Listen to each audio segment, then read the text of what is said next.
hahimbazwe kandi hashimigwe umwami. Tumaze kumva amajambo meza cyane, twoshobora gusenga tugahagarara imbere y'inyonga z'Imana tukayibwira ngo urakoze kubwo ibyo yamaze gukora. Si ubwinshi bw'amajambo arico nyamukuru, ariko ni kiri muri ayo majambo, kiva muri ayo majambo. Ndizera yuko ijambo ry'Imana ryuzuye ibyiza by'Imana. Nta muntu n'umwe akeneye kugira ibyo akuramwo. Umuntu wese arazi yuko ibyo ahuriramwo n'Imana igihe ijambo ryayo risomwe, ariko ijambo ryayo ritegerezwa kugirwa rizima na mpwemu. Muri kino gitondo turashaka kumurika kuraba ku vyumviro bimwe, ku buryo bw'uko tudaca ku ruhande ku bisomwe, ariko by'ukuri tubifatireko. Mu itanguriro 32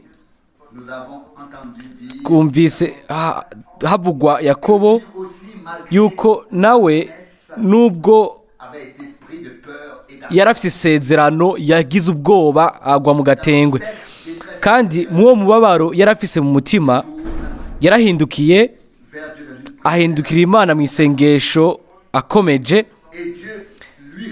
Imana iramwishura mu buryo butangaje, mu kumanuka imanuka nk'umumarayika w'isezerano, hanyuma batangura kugwana. Umwami yakubise ingumu Yakobo, hanyuma guhera ico gihe yaracumbagiye, ariko ku mubiri gusa. Uburyo bw'impwemu yacumbagira mu mubiri, ariko ntiyagicumbakira mu buryo bw'impwemu. Mu buryo bw'impwemu ahubwo yari yagarukanywe afise amagara meza. Abantu ngo ni byiza ko boja mu bwiza n'ijisho rimwe hako boja mu kuzimu n'amaso abiri. Hano nayo mu itanguriro 32:10 haranditse, mu itanguriro 32:10 ngo izo mbabazi zose wagiriye umusavyi wawe n'ukuntu utampemukiye sinari imbereye kugirirwa na bikeya. Iyo tuvuga ubwizigwa bw'Imana hamwe n'ibintu byose yakoze, kandi ibyo ni ibintu bitegerezwa gutangurira isengesho nyaryo. Nibyo dutegerezwa kuvuga mu isengesho ryacu imbere y'ibintu byose.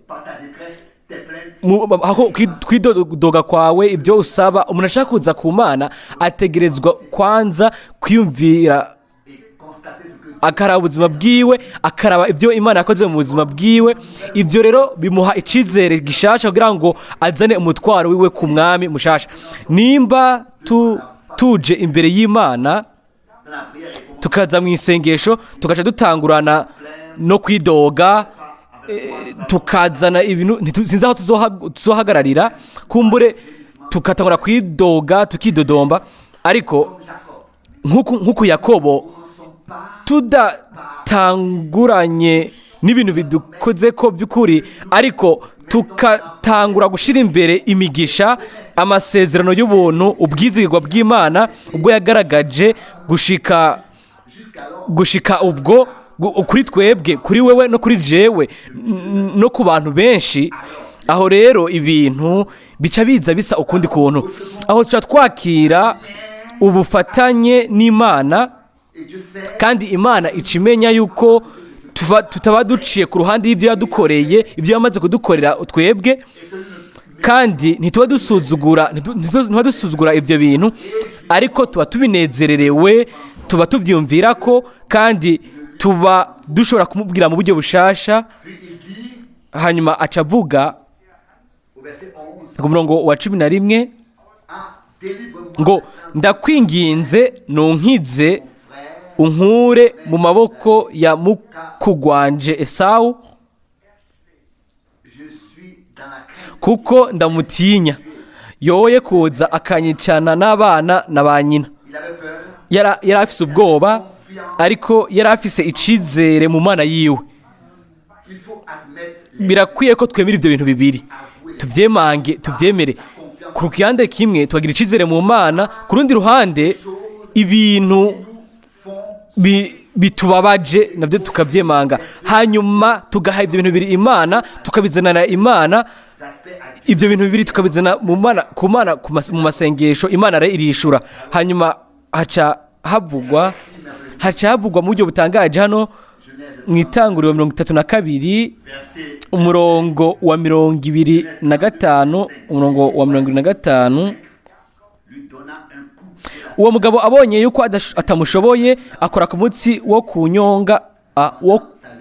kunyonga y'itako ryiwe. Umutsi wo kunyonga y'itako rya Yakobo urahinyagara, bakiriko baranigana. Iyo yari ingumu ikomeye, niyo yamukubise. Yategerejwe kumva, ntiyumvise umubabaro kanaka gusa, ntibyatumye ababara gusa, ariko umutsi wo kwitako ryiwe ku buryo bw'uko Yakobo ubwa mbere yashobora kwifasha ahagaze ku maguru ya bibiri, ariko guhera ubwo yafashwa n'ubufasha bw'Imana. Guhera uwo mwanya ibyiwe byavana n'ubufasha bw'Imana. Ndababwira nanje dufashwa no gufashwa n'Imana.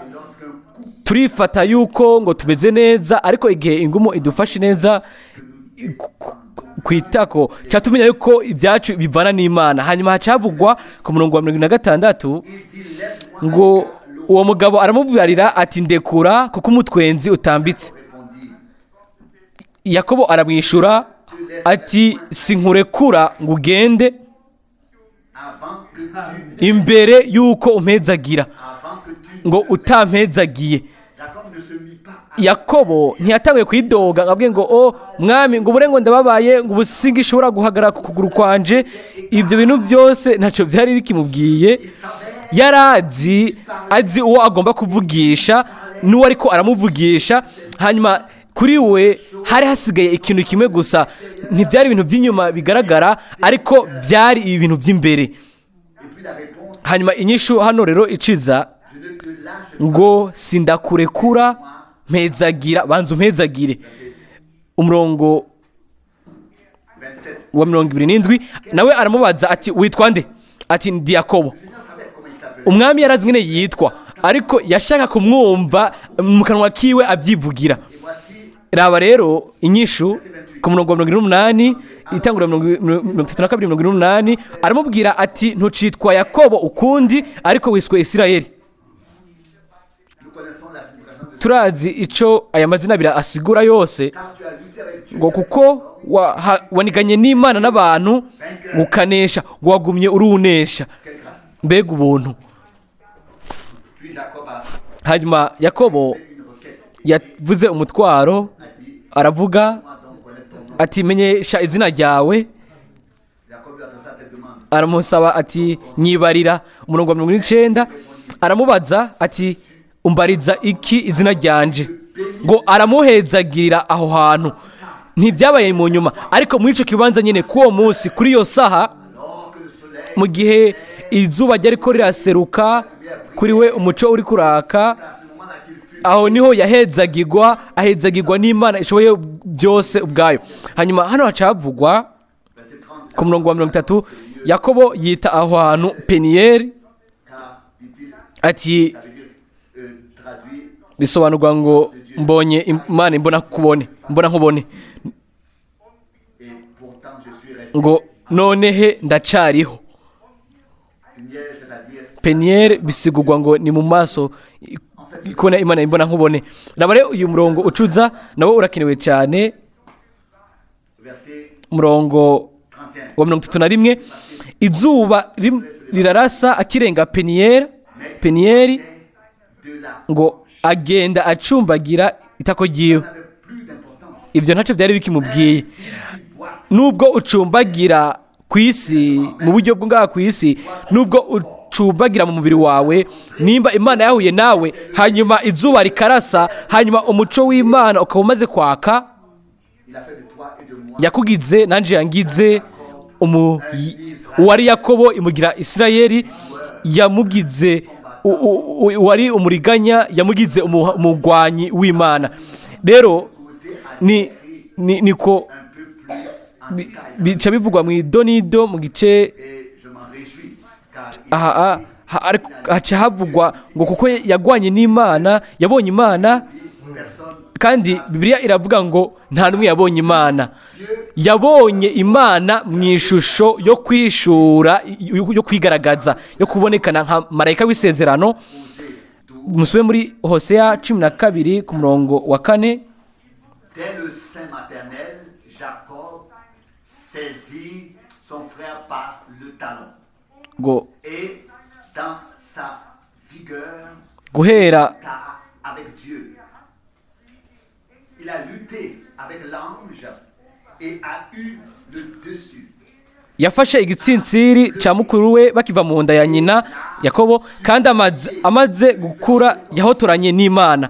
Mbere yahotoranye n'umumarayika aramunesha, ararira, aramwinginga i Beteli, niho yayiboneye, kandi aho niho yavuganiye nawe.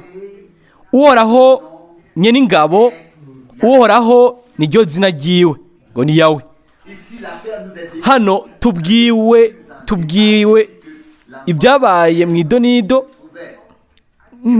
gusumba nk'uko byari biri mu idonido aho byabereye n'ingene byagenze. Ni muri yose ya 12:3 yaragwanye, aronka imbabazi, yaronse ubuntu, hanyuma ashobora kuzana umutwaro wiwe awuzanira Uhoraho. Uwo yarawumvise, arawishura, hanyuma aramuhezagira. Ubu rero dusome imirongo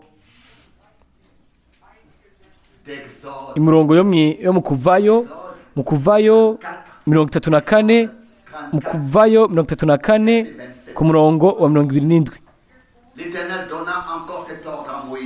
Uhoraho abarira Mose ati, andika ayo majambo,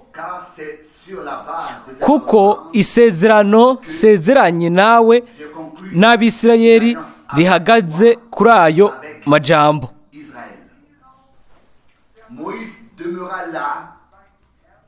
Mose amara iminsi 40 n'amajoro 40 ari kumwe n'Uhoraho aho hantu, ataco kurya, atamira, atanamazi anywa. Uhoraho yandika kuri bya bisate amajambo y'isezerano, niyo byagezwe uko ari 10. Mose wa 29, Mose amanuka uwo musozi Sinayi afise mu minwe bya bisate byomi biri kubishinga ntahe, kandi aho yamanuka uwo musozi ntiyarazi yuko mu maso hiwe haca ibibatsi harakaka kubw'uwo bahora bakebukana, ngo kubwo kumarana umwanya baganira n'Uhoraho. Aroni n'Abisirayeli bose babonye Mose, basanga mu maso hiwe haca ibibatsi, batinya kumwegera.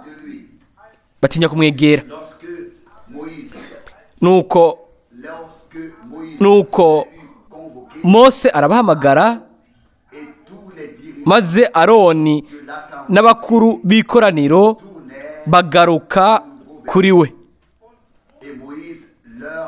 Mose ababwira amajambo,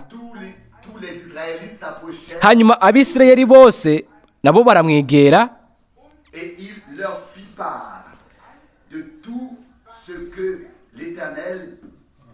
abashikiriza ibyagezwe byose ibyo Uhoraho yamubariye ku musozi Sinayi.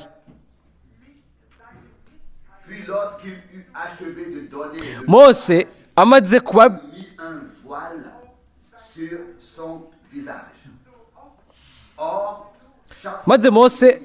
kuba kubibabarira, yitwikira mu maso, ariko iyo yinjiye imbere y'uhoraho ngo abonane nawe uhoraho yakura uwo mwitwikiro gushitsa asohotse. Amaze gusohoka agashikiriza abisirayeli ibyo abariwe byose. Abisirayeli bakabona mu maso ha Mose haca ibibatsi, ngo babona ko uruhu rwo mu maso ha Mose rwakaka. Mose akisubiza ko wa mwitwikiro gushitsa yongeye kwinjira ngo abonane n'uhoraho.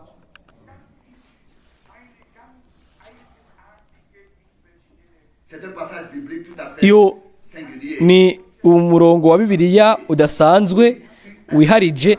Mose yaganira n'uhoraho Imana, hanyuma mu maso hiwe hakaba hakaka ubwiza bw'Imana, hamurika hagaragaza ubwiza bw'Imana. Ayo majambo rero akayabwira ubwoko bw'Abisirayeli, hanyuma agasura agafukira mu maso hiwe. Rero ni uyu mutwe nyene niwo Pawulo afata mu buryo butangaje mu Bikorino ba 2:3, ariko imbere ko dusoma mu Bikorino ba 2:3, reka turabe mu ncamake amajambo tumaze kumva yatanguje mu Bikorino ba mbere igice cya 2, Abikorino ba mbere igice cya 2, kuko naho yahafatiye ko ubwa mbere Abikorino ba mbere 2 umurongo wa 6 ngo yamara tuvugana ubwenge hagati mu batunganijwe rwose, ubwenge ngo ariko ubwo bwenge si ubw'iki gihe canke ngo ubw'abaganza b'iki gihe bagenda bayoka, ariko tuvugishwa n'ubwenge bw'Imana bwari bwaragizwe ibanga,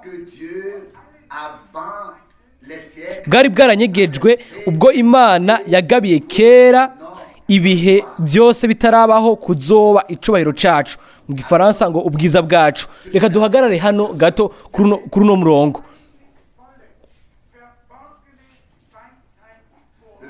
Umurongo w'indwi asubiyemo gusoma ngo twigisha ubwenge bw'Imana bwari bwaragizwe ibanga, bwari bwaranyegejwe ubwo Imana yabikiye kera ibihe byose bitarabaho kuzoba ubwiza bwacu. Ijambo hano gutoranywa riravugwa ngo ijambo ubwenge bwari bwaranyegejwe bw'ibanga, ngo bwari bwaragenewe nk'uko jewe nawe twari twashizweho nk'uko gutoranywa kw'Imana.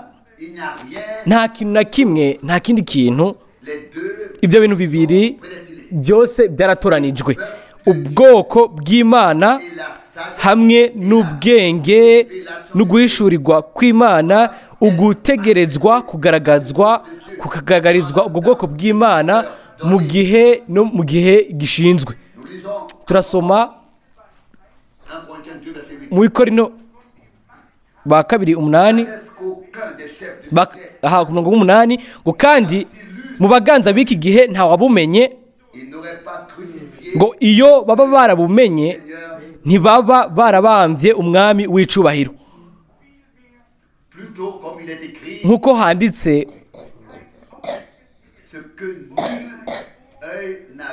ariko nk'uko handitswe ngo iby'ijisho ritigeze kubona n'iby'ugutwi kutigeze kumva, ibitigeze kwinjira mu mutima w'umuntu, bisigurwa ngo ni ibyo Imana, ibyo byose ni byo Imana yateguriye abayikunda. Nidashobora kuyikunda ni gusa abo yakunze ikabahamagara ngo basohoke. Yaradukunze, yabanje kudukunda mu kudusohora muri byose kugira ngo tumukunde natwe. Yaratwishuriye ku bw'ubuntu, hanyuma ku murongo w'icumi hacavugwa mu Bikorinto ba mbere 2:10 ngo ariko Imana yabiduhishuriye muri mwemu wayo ngo kuko mwemu asesa byose n'ibihishijwe by'Imana. Pawulo ntiyavuze ubwenge bw'ibanga bunyegeje bw'Imana gusa, ariko yashobora kuvuga ngo Imana yaduhishuriye ibyo bintu byose biciye kuri mwemu. Mbega ntidushobora kuvuga ibyo bintu nyine natwe uyu munsi yuko biciye ku buntu bw'Imana, biciye ku guhishurirwa no kugururwa kw'imatanije ndwi ahantu hose aho ibyo Imana yatanze, aho yatanze ubwenge bwanyegejwe kandi bwagizwe ibanga bw'Imana, ibyo twe byaratuje ko biragaragara turabihishurirwa. Mbega abo batwebwe ni bande? Si bose, ariko ni abatoranijwe. Kandi twamaze kumva havugwa yuko ngo mu isanduku y'isezerano ntiharimwo gusa ijambo ry'Imana, ariko harimwo na manu, harimwo ijambo ry'Imana. Ijambo ry'Imana ni ifungwa byo mu buryo bw'impemu byanje n'ibyawe we, nimba dushobora kubishurirwa n'Imana. Nimba bidahishowe, aho biguma ari urwete rupfuye, kandi aho ntitugaburirwa, ariko turaharira, tugaharira ku izo nyuguti. Ndashimira Imana yoba habayeho ijambo gusa mu isanduku y'isezerano bari kubivuga, ariko ni kuri iryo jambo, ego ni kuri iryo jambo niho manu yashizwe impande y'iryo jambo. Kubera iki? ngo kubera ko umuntu ntabeshwaho n'umutima gusa, ariko abeshwaho na buri jambo ryose ry'Imana risohoka riva mu kanwa k'Imana, ritava mu bwenge bw'abantu. Nico gituma ijambo ry'Imana ni manu, birafatanye, biri kumwe, kimwe kiri ku kindi. Nimba manu inyegejwe y'Imana tuyihawe, ibyo bisigurwa yuko ukuri kw'Imana kunyegejwe, ibyo turabihishurirwa, turashobora kubifungura. Hanyuma twebwe nk'abana b'Imana turashobora rero kutungira mu byiza, mu butunzi bw'inzu yayo. Arasoma mu murongo w'icumi hano ngo ariko Imana yabiduhishuriye muri mwemu wayo, kuko ngo mwemu asesa byose mbere n'ibihishijwe by'Imana. Mbega ijambo ryiza. Uretse rashitse mu Bikorinto ba 2:3, Abikorinto ba 2 igice cya 3, turashobora gusoma duhereye ku murongo wa 6. Abikorinto ba 2:3, Abikorinto ba 2:3 umurongo wa 6. Niyo dushoboje kuba abakozi b'isezerano risha, yamara si abakozi b'ibyandikishijwe inyuguti, ariko ni ab'impwemu. Kuko ibyandikishijwe inyuguti byica, ariko impwemu ihesha ubugingo. Yamara ubwo bugabuzi cyangwa ubwo bukozi bwandikishijwe inyuguti zikorogoshowe mu mabuye, bwaganzwa n'urupfu, naho bwari bwazananye n'ubwiza, ariko ubwo bwiza naho bwagenda bushira, bwatumye Abisirayeli badashobora gutumbera mu maso ha Mose. None ko byabaye bityo, ubugabuzi canke ubukozi buganzwa na mpwemu ntiburushiriza cyane kuzanana n'ubwiza. Duheje gusoma isezerano rya kera, uyu murongo wa Bibiliya, aho Mose yifuka mu maso inyuma yuko yaba amaze kuvuga amajambo y'Imana, akayabwira ubwoko bw'Abisirayeli. ukwakaka ubwiza byaba biboneka ku maso hiwe ntibyari bijyanye no kuba yovuga gusa ngo abwe ubwiza bw'Imana. Ntiyahazwa gusa no kuvuga ngo nari mbere y'Imana. Mu maso hiwe uko yagaragara mbere inyuma uko yabonekana byarakaka bikagaragaza umuco, bigasura kwakaka bikagaragaza uwo muco ku kuba yari imbere y'Imana. Ubu rero turasoma ibibandanya ku 9 Abikorinto ba 2:3 ngo ubugabuzi bwo gutsindwa kwari ubwiza, ubugabuzi cyangwa ubukozi bwo kugororoka burushiriza kugira ubwiza bw'akaburarugero.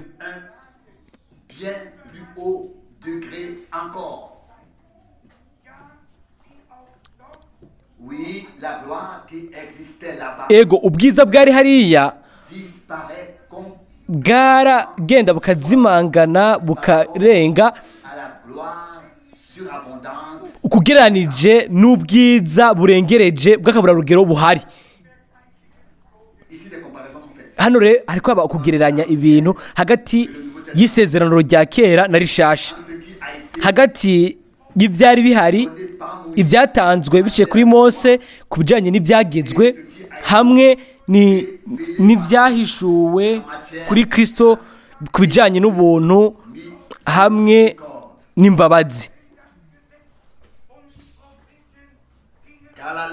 Kuko ibyagezwe na Mose byageze kuri Mose, guheraho ubwami bw'Imana buravugwa. Kandi turabizi yuko ubuntu n'imbabazi biza biciye kuri Yesu Kristo umwami wacu.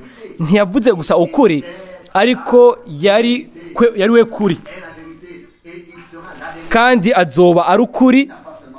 Ntiyavuze gusa ngo avuge ubugingo, ariko yari we bugingo ari ngaho. Ntiyavuze gusa ngo avuge ukuzuka, ariko nawe ubwiwe kwari we kuzuka. Hanyuma akavuga ko ari yakumva ya Lazaro, akavuga ngo ndi ukuzuka kandi ndi ubugingo, ngo unyizera nubwo yopfa azobaho nubwo yopfa. Iryo ni ijambo ryiza cyane, kandi ikintu ciza muri iryo jambo ry'ubwiza ni uko ari iry'ukuri. Hariho amajambo meza menshi, ariko ikibazo ni cyo kumenya nimba ari y'ukuri, nimba avuye ku Mana. Hano Imana iba iri inyuma yaya, ariko buri jambo ryose ry'Imana riratunganye, ni ukuri gutunganye. Imana iba iri inyuma yayo. Imbere y'uko iyavuga ibe izi ibyazi. Kandi ubwo bukozi bwo mu isezerano rya kera cyangwa ubugabuzi bugereranywa n'ubukozi bwo mu isezerano rishasha, hanyuma hamwe bikavugwa nk'ubwiza bushira ubwari buje buhari mu byagezwe. Ubundi ni ubwiza bw'akaburarugero butangaje, ubwiza buhoraho, ubwiza bwagenewe wewe, bwenerwa jewe, ubwo twaronse muri Yesu Kristo umwami wacu. Paulo ntiyakekeranije kuvuga ego, akavuga ngo ubwiza buri hariya. Umurongo w'icumi, mbere icari gisanganywe ubwiza nta bwiza kigifise, kuko haje ubwiza bukirengeye. Igishira ko cari n'ubwiza igihoraho kirushiriza cyane kugira ubwiza.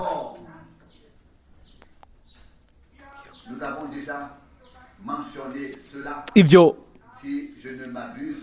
twaramaze kubivuga mu kwa gatatu uheruka mu Baheburayo. Hariya intumwa irasobanura Abaheburayo 8:3, akavuga ngo yoba isezerano rya bwa mbere rya kera ryari ritunganye, rikaba ryari gushobora kuzana ugutunganwa kw'abantu, Imana ntiyari kuba yararondeye kuzanaho isezerano rya kabiri, ntiyari kuba effectivement instauré.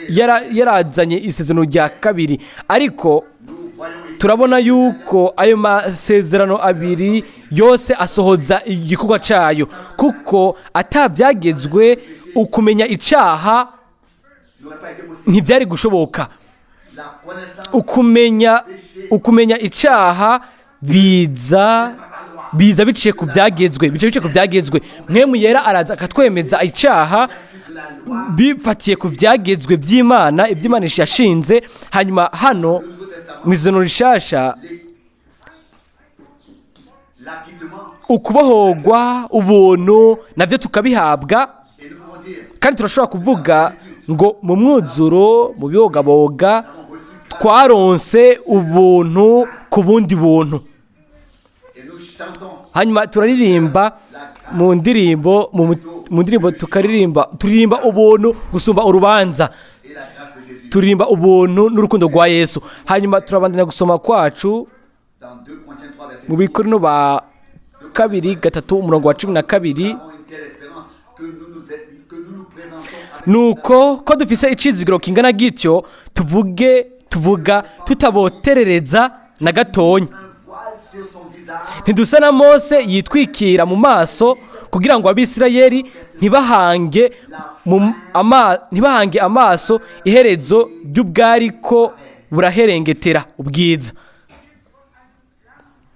il y a ici question d'un Aha hariko havugwa ukwakaka, hariko havugwa ubwiza. Ubwo bwiza buragenda buraza bukazimangana. Hanyuma Abisirayeli ntibari bakibona yuko ubwo bwiza bwari ubw'igihe gito, yuko bwariko burazimangana. Hanyuma ibyo rero faire disparaître la gloire byazimanganisha ubwo bwiza bw'Imana. Ukuba Imana yari iri ngaho byamurika ijambo ryayo. Turashobora kuvuga uyu munsi yuko ni Mwemu w'Imana niwe amurikira iryo jambo, mais c'est justement ariko dans le temps ni neza muri ico gihe aho Mose yashiraho ico citwikiro mu maso hiwe, niho impamvu nico amajambo yabasiguye ayo Mose yabavuze, niho yaba amaze kwijima kuri abo Bisirayeli.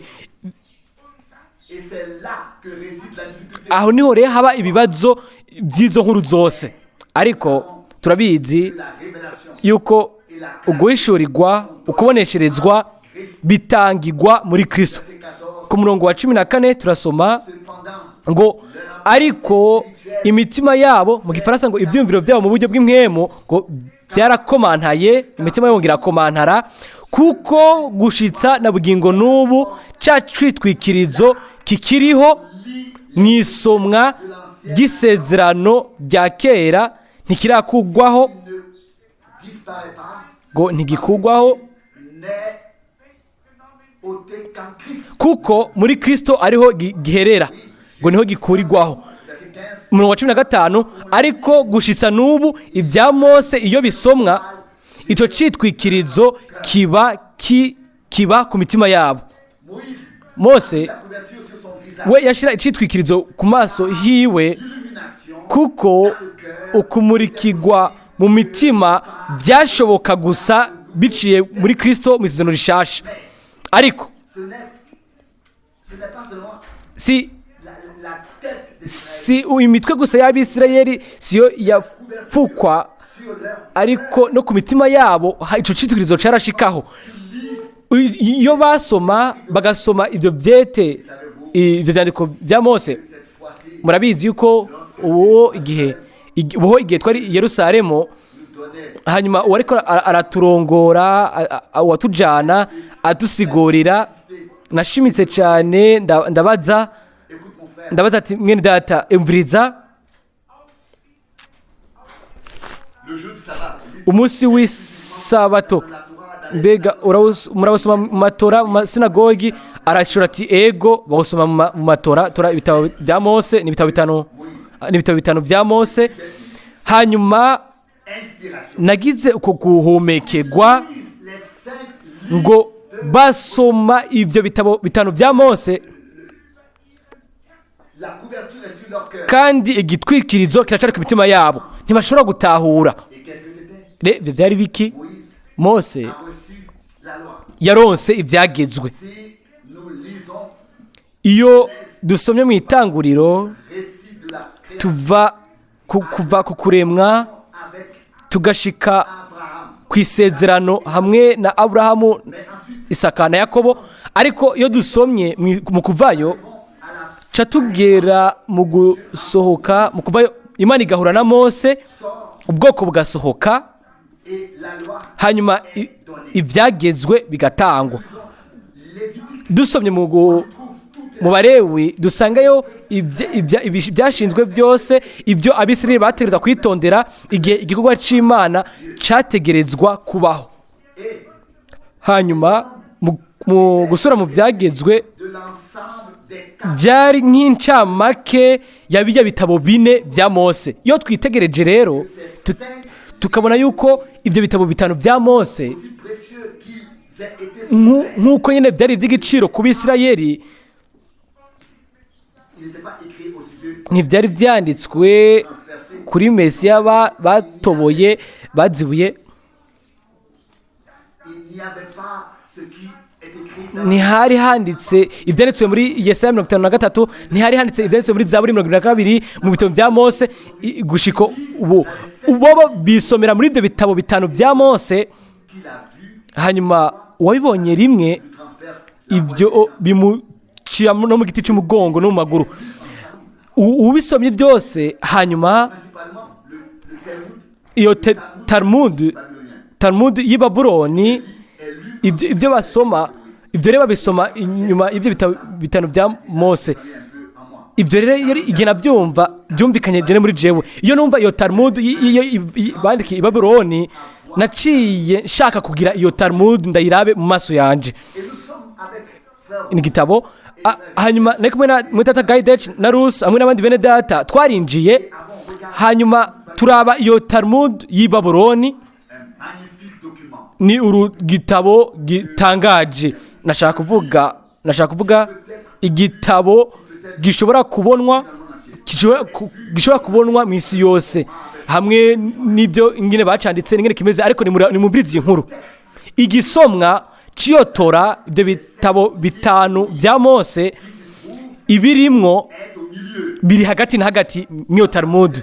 kumbure nk'amasantimetero 4 munsi hamwe n'amasantimetero 10 uvuye hejuru. Hanyuma ibubamfu n'iburyo Les interprétations huziyo ibisobanuro, ibyo basobanuye iby'abanyabwenge kubwo gasomwa gatonyi ka Tora. et quand j'ai vu Hanyuma igihe nabona ibyo nkabibona n'amaso yanje, à peine cru mes yeux, nahatse kutabyizera, byangoye kwizera, nabandanje kuzingurura. Hanyuma hakaba hari agasomwa gatonyi hagati na hagati, hanyuma ibubamfu iburyo hejuru no hasi hakaba hariho ibintu abantu badonye byabo bisobanuriye muri kiriya gihe cy'ubunyago bw'i Babuloni.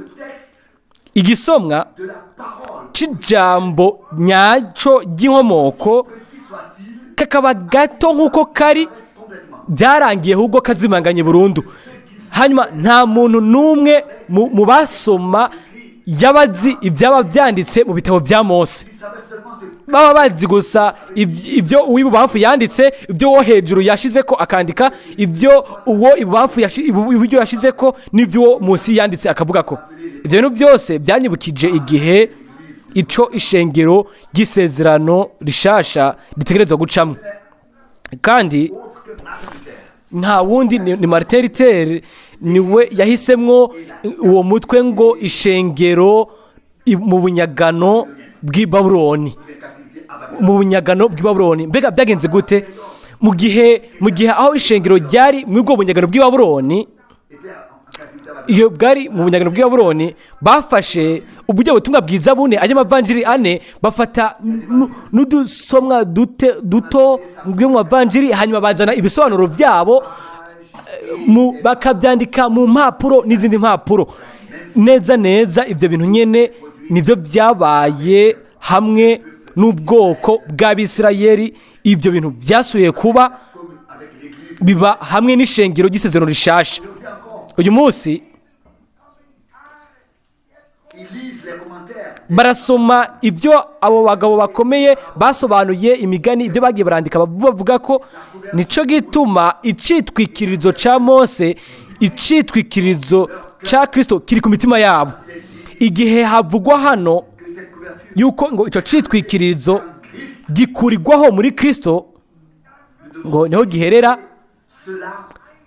ibyo dutegerezwa kubishyira mu gihe ngiki. Rero ikibazo neza gitumbereye ni ryari mbega icyo citwikirizo kizokugwa ku mitima y'ubwoko bw'Abisirayeli canke ku batoranijwe, ni kuvuga kuri ibyo bihumbi 144 byabo, ibihumbi 144. Ibyo ni ukushyira hamwe gukubiye kubiri kandi bijyanye n'ibi. Igihe bajya abahanuzi babiri bazoseruka, hanyuma Kristo akaba azoshobora kubihishurira, hanyuma bagashobora kubona uwo bacumise, aho rero bazorira, bazokwidoga barira nk'uko umuntu ashobora kurira umwana wiwe umwe w'ikinege. Kandi ibyo rero biraba ubwoko bw'Abisirayeli, biraba ibihumbi 144. Ariko mbega ishengero ryo bimeze gute? Ishengero ryo miseno shasha bimeze gute? Icitwikiririzo ntigishobora gukugwaho kiretse muri Kristo. Kandi nimba dusomye imirongo ya mbere y'igitabo ca nyuma ca Bibiliya, tuba tumaze kuronka inyishu. Mu by'ishuro Yohana rimwe haravuga ngo guhishurwa kwa Yesu Kristo, uko yahawe n'Imana. Turabizi ko ijambo uguhishura icyo bisigura ni ugufukugwa, ni icitwikirizo kirakugwaho, icifukizo kiravaho. Mbega twaba tuvyibuka igihe Mwene Tabernamu yavuga ku bimatanijwe ndwi, yavuga ngo Apocalypse cyangwa iby'ishuro Yohana nta kindi bisiguye kiretse ugufukugwa. Nimba hariho ikintu gitegerezwa guhishurwa, ni uko cyari kinyegeje ubwa mbere, ariko ubwo rero ntikiba kikinyegeje, ariko kiba kimaze guhishurwa. Ngo uguhishurwa kwa Yesu Kristo, ukufukugwa kwa Yesu Kristo uko Imana yamuhaye. Shize agatambara kanje hano ku kintu kanaka, icyo kintu kiba kinyegeje. Mwabuzi kiriyo kubera ko mwamaze kukibona. Iyo mutaba mwakibonye ntimwomenya icyo kintu kiri munsi y'ako gatambara, ntimwomenya icyo kintu. Ni mu gihe gusa ngize gufukura, igihe icyo citwikirizo gikuweho, mbega ntitubona ingene ibyo bintu ari iby'igiciro, iby'Imana yatanze igaha abatoranijwe bo mu mahanga, ikabitanga muri runo runganwe biciye ku guhishurirwa kwa Yesu Kristo. Muri uyo ubutunzi bwose bwo kumenya n'ubwenge bw'Imana niho bunyegeje, kandi ntibishobora guhishurirwa ahandi kiretse muri we. Reka tuvugishe ukuri muri kino gitondo. Iyo dusomye gusa ubutumwa bwiza bune, turasangamwo umwami wacu n'umukiza wacu akavugwa ashigwa ku ruhande y'Imana nk'umwagazi w'intama, nk'umwana w'umuntu, nk'umwana wa Dawidi, nk'umwana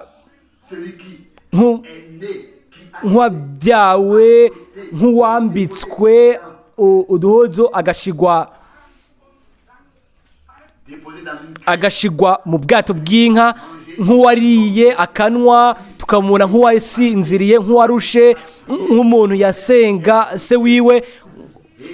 Hanyuma uyu munsi hariho amajana n'ibihumbi by'abanyabwenge b'ibyanditswe, minsi yose bakaca bavuga ngo ego ngo mu butumwa bwiza ngo handitse ngo handitse na biriya. By'ukuri haranditse ibyo nyene, nyene haranditse, kandi no muri Mose hari ibi na biriya mu bitabo bya Mose. Ariko ibyanditswe byose mu bitabo bya Mose cyangwa ibyanditswe mu mavanjiri ane, cela va plus loin. ibyo biragenda bigashika kure, bigashika ku guhishurwa kuzuye kwa Yesu Kristo, Qu'il est le premier et le yuko ari uwa mbere kandi uri uwa nyuma, yuko ari alfa na omega, nuwarahari nuhari kandi nugiye kuza ushoboye byose. Ariko nimba ico citwikirizo gikuweho, on le voit, aho rero uca umubona. elle n'est pas. Rero nimba kidakuweho ntushobora kumubona. Et il est totalement inutile. Ntacyo ntibikwiye yuko mu bihari haka ibyo bintu ni ibintu umuntu agiranira hagati yiwe n'Imana yiwe, hagati yanje n'Imana yanje, nawe n'Imana yawe. Iyo dushaka kugira icyo tubwira abantu ku bijyanye n'ubumwe bw'Imana, Prennent tout de suite ubwo nyine en Matthieu 3 baca batwara muri Mateyo 3 à Genèse canke mu itanguriro 1:26 canke 77:28. Ubwo nyine bagaca batangura argument bagatangura no kwa guharira kwa kera uko abantu bakaca bareka ibyumviro byabo bigatemba. Hanyuma bageze muri Mateyo 3 bakaca bavuga ngo ngo raba ngo Yohana areka arabatiriza umwami Yesu, ngo ijuru rirugurutse, ngo mpwema aramanutse, ngo mu ishusho y'inuma, ngo ijwi rirumvikana riva mu ijuru, ngo uyo ngo niwe mwana wanje nkunda, uwo mpimbarirwa rwose. Hanyuma imirongo imeze nk'iyo hariho myinshi cyane mu bwo butumwa mu y'amavanjiri. Hanyuma iminsi yose bagasoma, ariko mu gihe bariko barasoma icitwikirizo kiba kiri hejuru kuri bo, le voit comme un homme babibona nk'umuntu mu muntu, ntibamubona mu guhishurirwa nk'umwami w'abami, umwami uganza w'abaganza, avec Moïse, nk'uko kuri Mose mu isezerano rya kera, ainsi avec Jésus dans le Nouveau kandi na Yesu nawe mu isezerano rishasha. Abantu ntibashobora kubitahura, abantu ntibashobora kubifata, kuko lu trop d'intelligence, basomye ibisobanuro byinshi byo mu gihe cy'i Babuloni. soyez tout à fait Kandi reka tuvugishe ukuri, Imana un merveilleux début. yagize intango itangaje cyane biciye mu bugorozi, ariko iherezo tuyibamwo muri rurungano rwacu, kandi tugira mu guhishurwa kuzuye kw'Imana muri Kristo umwami wacu, Emmanuel, Imana iri kumwe natwe. Ni Que seul Dieu peut révéler. ni ikintu Imana nyine ishobora guhishurira umuntu wese ku giti ciwe. Peut-être raison, Kumbure tous les frères. uvuga iby'ukuri, cyangwa abandi bose bavuga iyo bavuga iyo mirongo iri mu mavanjiri ane, kandi bose bavuga ibihari, ariko mbega twasomye iki? Dans 1 Korinthe 2, Twasomye iki mu Bikorinto ba mbere 2, ngo mpwemu asesa byose, mbere no mu bihishijwe byo mu Mana. Si mpwemu y'umuntu, ariko ni mpwemu yera, ni mpwemu w'Imana, niwe asesangura ibyo bintu. Twebwe ntidukeneye no gusuzugura abayuda cyangwa ngo tuzunguze imitwe tukiyumvira ubwacu ngo ngene ari bibi mudashobora, ngene mudashobora kubona nubwo basoma. Oya, igihe cyabo kizoza, ntiduhangayike na gato kuri bo, turabibona neza. Imana ifise inzira yayo hamwe nabo, kandi twabwiye ndata babiri hariya ngo ntituzobonana rya nyuma, ariko ni bande bazoba bari mu 144. Tubwira uwo waturongora mu Bisirayeli. Hanyuma twagize tuzogira ubufatanye bwiza igihe kimwe nabo, ariko muri rusange icyo citwikirizo kiremereye imitima yabo, kandi Imana ntiyaturungitse kugira ngo tugire abayuda tubagira abakristo nabo tugire abayuda.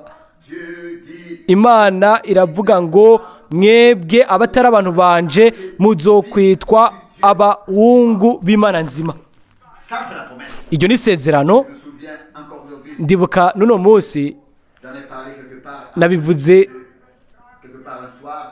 hamwe ku mugoroba umwe tuba dufise imigoroba yose kivuyemwo aho bidakunda tuba dufise igikorwa c'Imana. Hanyuma bene data bari bahari n'Abisirayeli ngaho. Hanyuma ubwo nyine ndiko ndavuga camvuga igihe niko ndavuga ubutumwa ndavuga ngo Yesu ntiyari mu Yuda.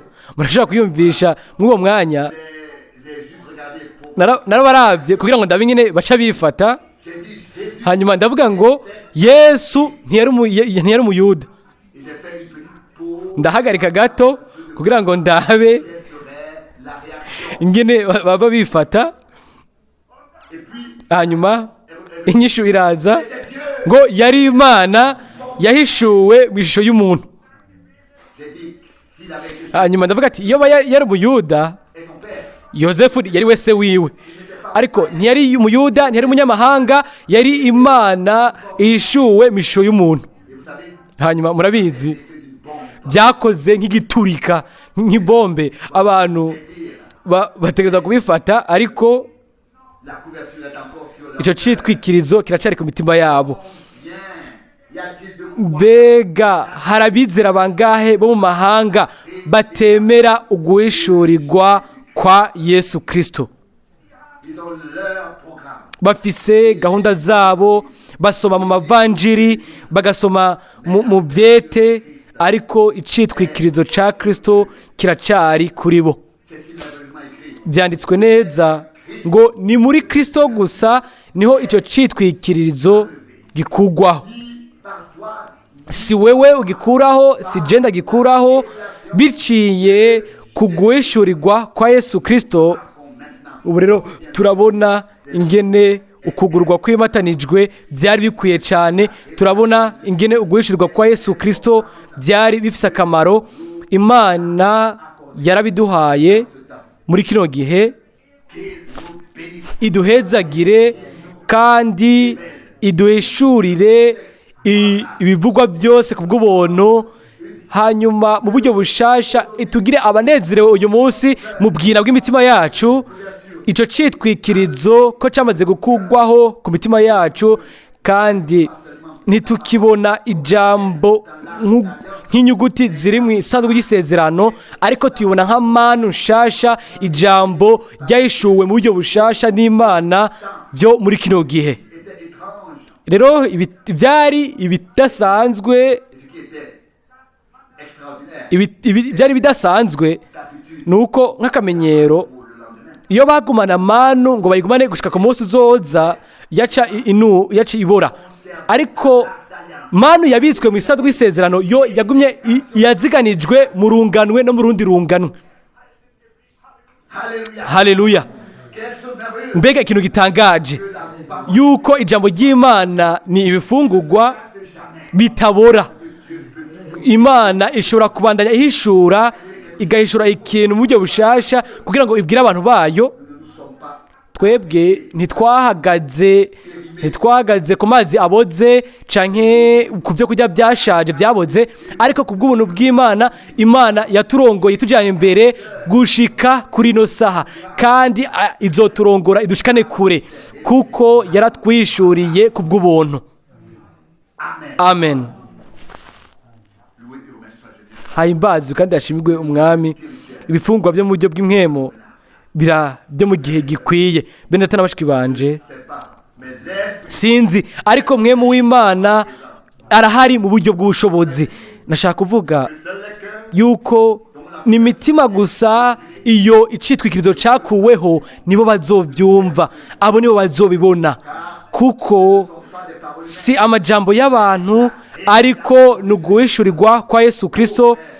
Mwene data na mushiki wanje, dushobore twoca mu gusuzugurwa, mu gutwengwa, twoca mu kubabara kose, ariko ntegerezwa kuvuga ikintu. Mwemu w'Imana abuhanye natwe, kandi hamwe natwe tubuhanye nawe, kandi aduha ibifungurwa byiza mu gihe gikwiye, mu mwanya ukwiye, kandi turabishima cyane. Bene data n'abashiki banje, ntitukiraba ikintu na kimwe, reka turabe tushire ku mutima ibyo mwemu atubwiye. ntituraba ikindi kintu na kimwe. Abantu barashobora kuvuga ibintu bitandukanye, ariko twebwe ntitukiraba ibyo bintu kandi ntitucumviriza ibyo bintu, ariko turaba ibyo atuzaniye muri bino bihe bya nyuma, muri kano gahe ka nyuma. Ntituri hano ngaha kugira ngo tube nk'abacamanza ngo dutsindishe abandi ngo tuvuge ngo bameze nk'uku na kuriya, oya, ariko turaba gusa ku mwami, tukaraba ku mwami, hanyuma tukamurekera byose. Ntituri ngaha kugira ngo ducire urubanza ubwoko bw'Abisirayeli, ariko ni Imana izo bitwararika, ni Imana izo bitwararika. Kandi ndababwira, hamwe n'abo bayigira icizere mw'ino minsi ya nyuma, ntibabe bacumviriza ibintu by'ubugugu by'abantu cyangwa iby'ubukubaganyi bikorwa ngaha na hariya, ariko dutegerezwa guhagarara tukaraba ku byo Mwene w'Imana avuga. Nashaka kuvuga yuko yatuvugije mu buryo butangaje muri kino gitondo, kandi ndizera yuko twese twabishyize ku mutima, kandi yuko ntitwabyemeye nk'ijambo ry'abantu gusa, ariko twabyemeye nk'uko nyine riri, ni nk'ijambo ry'Imana nzima, kuko umwami ubwiwe Imana ishoboye byose iri ngaha, kandi yavuganye natwe mu bushobozi, kandi uwo niwe dushaka gushimira, tukabwira ngo urakoze, tukamuha uguhimbazwa, kuko haravugwa ngo arahimbazwa, agashimirwa, agasengwa kubwo ubuntu bwiwe, kubwo ubwizigirwa bwiwe. Mbega ntitwabaye mu bwizigwa bwiwe uyu munsi ejo ku mugoroba? Mbega ntitwabaye mu buryo bushasha mu buntu bwiwe?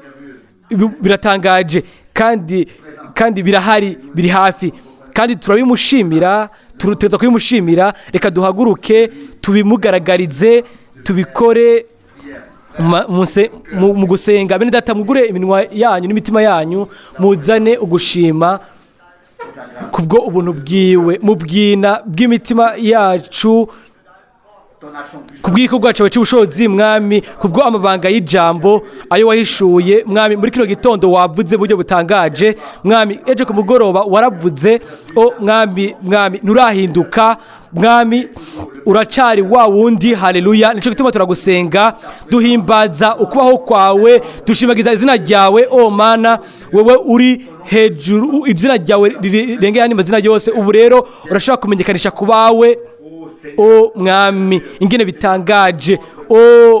Imitima yacu iraka igihe umaze kutuvugisha. Ni kubw'ico tuguhimbariza kandi tugutazira wewe nyine ubane natwe, ubane kuturongora, utuba imbere. Nico cifuzo cacu, niryo sengesho ryacu mu izina rya Yesu. Haleluya, amen.